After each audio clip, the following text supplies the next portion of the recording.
Assalamualaikum warahmatullahi wabarakatuh.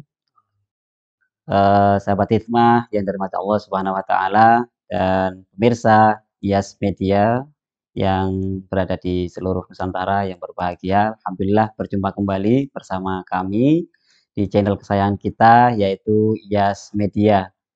Pada kesempatan kali ini kita akan membahas hal-hal seputar waqiah atau hal-hal yang sering terjadi di sekitar kita. Bersama saya sudah hadir narasumber yang kita cintai bersama yaitu Ustadz Soleh Romli. Ustadz, terus pundi kabaripun Ustadz? Alhamdulillah. Baik, baik, saudara-saudara sekalian yang saya hormati, berikut kita akan membahas berkenaan dengan iddah. Ustadz, sebenarnya ini banyak orang yang membicarakan tentang iddah. Ada orang bercerai, bicara iddah. Orang yang ditinggal meninggal suaminya ini bicara iddah. Sebenarnya iddah ini apa Ustadz? Bisa dijelaskan barangkali? Iya, terima kasih. Yang saya hormati Ustadz Abdullah Nur dan juga para pemirsa IAS Media dimanapun saudara berada, berkaitan dengan iddah. Iddah ini adalah kewajiban dari Allah Subhanahu wa taala yang hukumnya sudah mujma' alaih. Jadi tidak ada para ulama yang tidak mewajibkan iddah. Ya, para mujtahidin semuanya sepakat kalau iddah itu adalah menjadi kewajiban bagi perempuan yang bagaimana. Setiap perempuan yang akan berganti suami, gitu ya, yang akan berganti suami itu harus ada masa iddah. Jadi tidak ada perempuan ganti suami tidak ada iddahnya itu, tidak ada kecuali satu nanti ya. Jadi pergantian suami tapi tanpa iddah itu satu, nanti akan saya terangkan. Iddah ini menjadi kewajiban bagi seorang perempuan yang akan berganti suami. Nah, kemudian perpisahan dari suami yang pertama ini harus ada iddah. Nah, perpisahan itu ada perpisahan pada saat istri itu sedang hamil, bagaimana iddahnya. Kemudian kalau tidak hamil, ya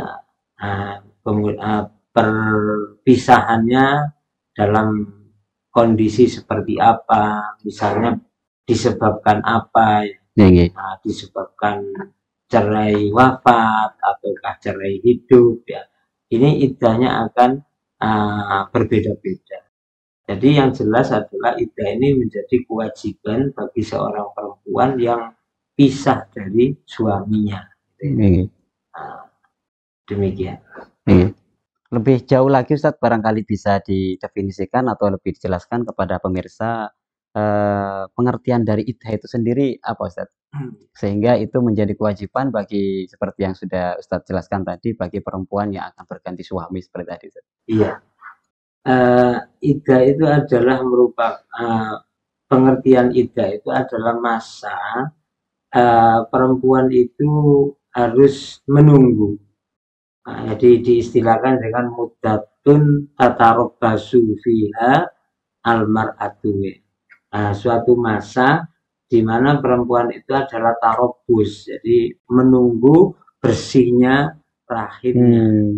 Nah, untuk apa rahim ini ditunggu bersihnya, benar-benar bersih sebelum akan berganti suami. Demikian. Nah, untuk lebih jelasnya dan rinci adalah iddah itu ada lima macam perempuan yang menjalani masa iddah itu. Yang pertama adalah cara untuk membagi-bagi iddah yang paling mudah. Itu adalah yang pertama adalah iddahnya orang yang pisah dari suaminya dalam kondisi hamil. Ditinggal meninggal Ustaz ya? Baik karena meninggal ataupun karena cerai hidup. Itu kalau kondisinya sedang hamil itu sama. Ya, sama, tidak ada bedanya Jadi perempuan sedang hamil, suaminya wafat, iddahnya adalah selesai dengan melahirkan. Ya, kemudian perempuan sedang hamil dicerai, baik cerai 1, cerai 2, cerai 3, ya. Bahkan fasakh pun ya, seperti khulu. Nah, ini juga apa namanya, iddahnya juga adalah selesai dengan cara melahirkan. Nah, melahirkan itu tentunya umurnya ya berbeda-beda ya. Mulai kandungan apa namanya, kandungan usia usia masih berupa mudghah ya. Kalau berupa alaqah ini tidak apa namanya, dalam kitab mazhab Syafi'i itu belum dikatakan. Jadi watul hamli yang dengan cara alaqah ini belum dikatakan hamil. Belum dikatakan apa selesainya iddah. Oh. Cuma dalam babnya nifas dikatakan nifas, dalam babnya iddah tidak. Yeah. Jadi misalnya kandungan 5 bulan lahir, apa namanya, keguguran, ini iddahnya selesai. Dan kandungan berapapun selebihnya itu juga apa namanya, lahirnya kandungan itu adalah menjadi penyebab selesainya iddah. Baik iddah hamil bagi orang yang dicerai ataupun iddah hamil yang ditinggal wafat suaminya, itu sama. Oleh karena itu iddahnya orang hamil itu bisa sebentar, bisa lama Ustaz ya. Tergantung keluarnya. Iya, lahirnya. Iya, betul. Jadi misalnya suaminya meninggal dapat 1 bulan lahir, ya selesai sudah selesai. Demikian pula sebaliknya, ketika suaminya meninggal apa namanya, kandungan masih muda ya, masih usia 1 bulan. Nah, ini bisa lama, bisa 9 bulan. Iya, betul. Iya. Kemudian ini Ustaz, mohon maaf. Tadi berkenaan dengan kita yang ditinggal cerai atau ditinggal wafat atau oleh suaminya, Ustaz. Ini waktu cerainya ini tidak melihat kandungan usia berapa, Ustaz ya, berarti Ustaz? Iya, tidak. Jadi kandungan usia berapapun, dicerai atau ditinggal wafat suaminya itu sama. Kemudian yang kedua, selain perempuan yang hamil, itu dalam istilah kitab dikatakan hail. Hail itu perempuan tidak hamil. Nah, kalau perempuan itu tidak hamil, baru itu hukum bisa berbeda-beda. Yang satu sama antara dicerai dengan dengan ditinggal wafat itu sama adalah bagi iddahnya perempuan yang hamil. Adapun perempuan yang tidak hamil ini baru berbeda antara cerai dengan cerai hidup dengan cerai mati. Kalau perempuan itu tidak hamil, ditinggal wafat oleh suaminya, tidak hamil ditinggal wafat oleh suaminya, maka iddahnya itu adalah 4 bulan 10 hari. Ini tidak membedakan antara perempuan yang ditinggal wafat dalam kondisi tidak hamil itu sudah pernah bersetubuh ataupun belum. Ya, jadi misalnya pengantin baru qabiltu nikahaha wa tazwija bil mahril madhkur ya. Suaminya meninggal. Langsung meninggal. Jadi belum menyentuh, belum apa-apa. Ini suami meninggal. Ini kalau karena wafat, maka harus iddah 4 bulan 10 hari. Seketika Ustaz ya? Iya. Dihitung seketika ketika suaminya meninggal. Ya. Itu yang dikatakan dalam kitab tahlil itu alasannya bukan libaro'atir rohimiha, bukan untuk mengetahui bersihnya rahim, tapi yang diistilahkan dengan litafajju'iyah, karena berduka cita. Kendati pun karena memang belum pernah kumpul sama sekali tadi Ustaz. Jadi kemanten baru belum tersentuh apalagi bersetubuh, suaminya meninggal, maka itu sudah wajib iddah wafat 4 bulan 10 hari. Nah, di sini baru berbeda antara iddahnya orang tidak hamil karena wafat dengan karena cerai. Ya. Yang ketiga adalah perempuan yang tidak hamil dicerai hidup ya, yeah. Dicerai hidup, tidak hamil, cerai hidup. Nah, dan dia belum pernah bersetubuh.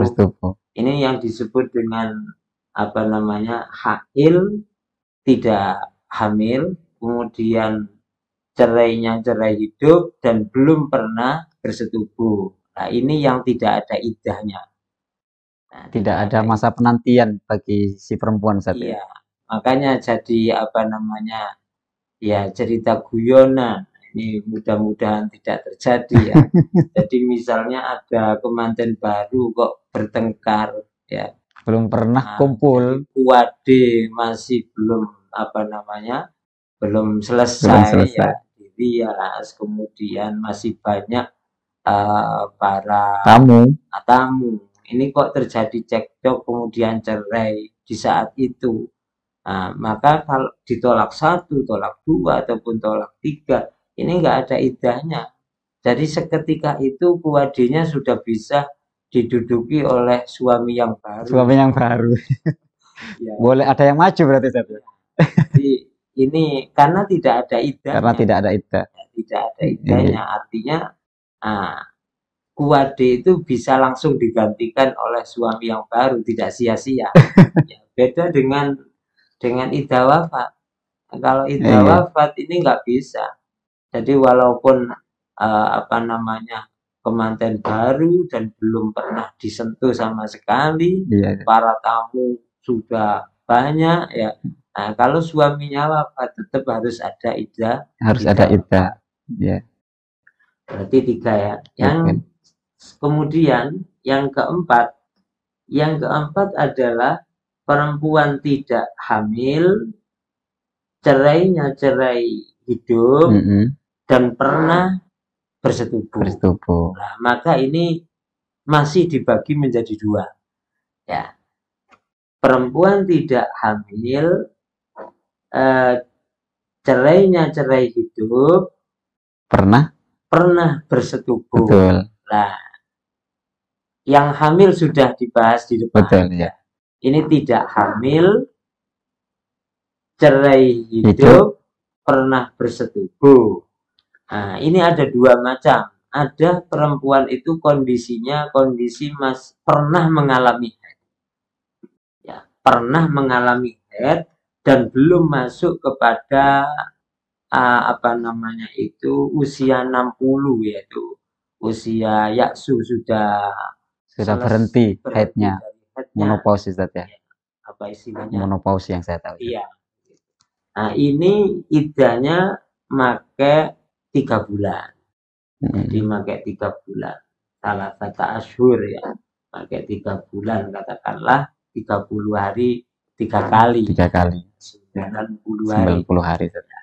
Nah, kalau perempuan itu pernah mengalami haid, ya, dan usia belum berhenti belum putus haidnya. Dari haid, maka baru itu iddahnya harus diselesaikan dengan 3 kali suci. 3 kali suci dari haid. 3 kali suci dari haid. 3 kali suci ini menghitung suci. Jadi misalnya sekarang waktu dicerai dalam kondisi suci. Terserah apakah sucinya itu sudah dapat 14 hari ataukah sucinya masih barusan suci ya. Kalau misalnya sucinya dapat 14 hari. Dalam kondisi suci sudah 14 hari dicerai oleh suaminya. Kemudian dapat 2 hari, berarti kan suci dapat 16 hari ya. Dapat 2 hari kok terjadi setelah ditolak dapat 2 hari datang haidnya. ini sudah dihitung 1 kali suci. Meskipun durasinya cuma 2 hari tadi, Ustaz. Jangankan 2 hari, misalnya Beberapa jam. Iya, beberapa jam. Sudah dihitung Ya, 1 kali sucian. Misalnya sucinya sudah memenuhi syarat paling sedikitnya suci, yaitu 15 hari. Ya, 15 ini hari. Orang perempuan sudah suci 15 hari. Begitu dicerai dapat 2 jam langsung datang haid. Ya. Nah, ini sudah dapat dihitung 1 kali suci. Lebih sebentar berarti masa penantiannya. Ini kalau dihitung bisa sebentar, hanya 33 hari selesai. Betul. Ya, misalnya dicerai dapat 2 jam sudah bisa menyelesaikan 1 kali suci. Ya, kemudian haidnya sehari semalam. Ya, sehari semalam. Kemudian suci minimal 15 hari, berarti 16 hari. Ya, 16 hari.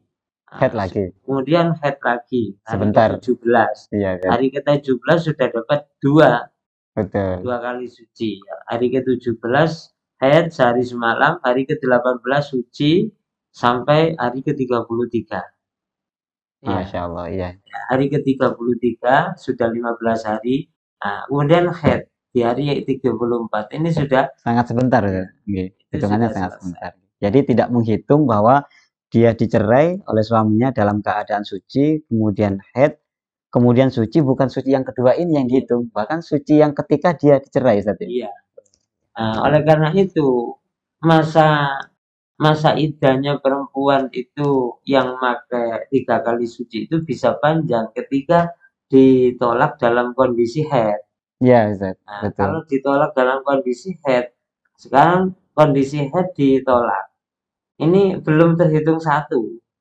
Haidnya selesai, kemudian suci, paling sedikitnya suci 15 hari, ya hari ke-16 haid baru dihitung 1. Ya. Jadi menghitung satunya itu bisa hari ke-16, hari ke-17.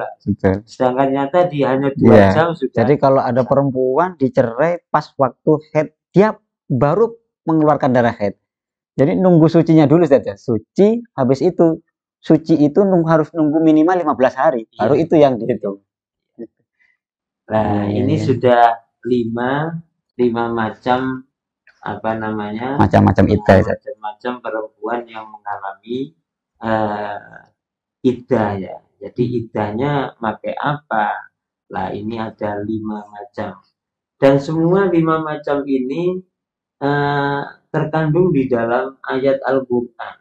Wallahi ya'isna minal mahidi min nisaikum in irtabtum fa'iddatuhunna 3 ashhurin.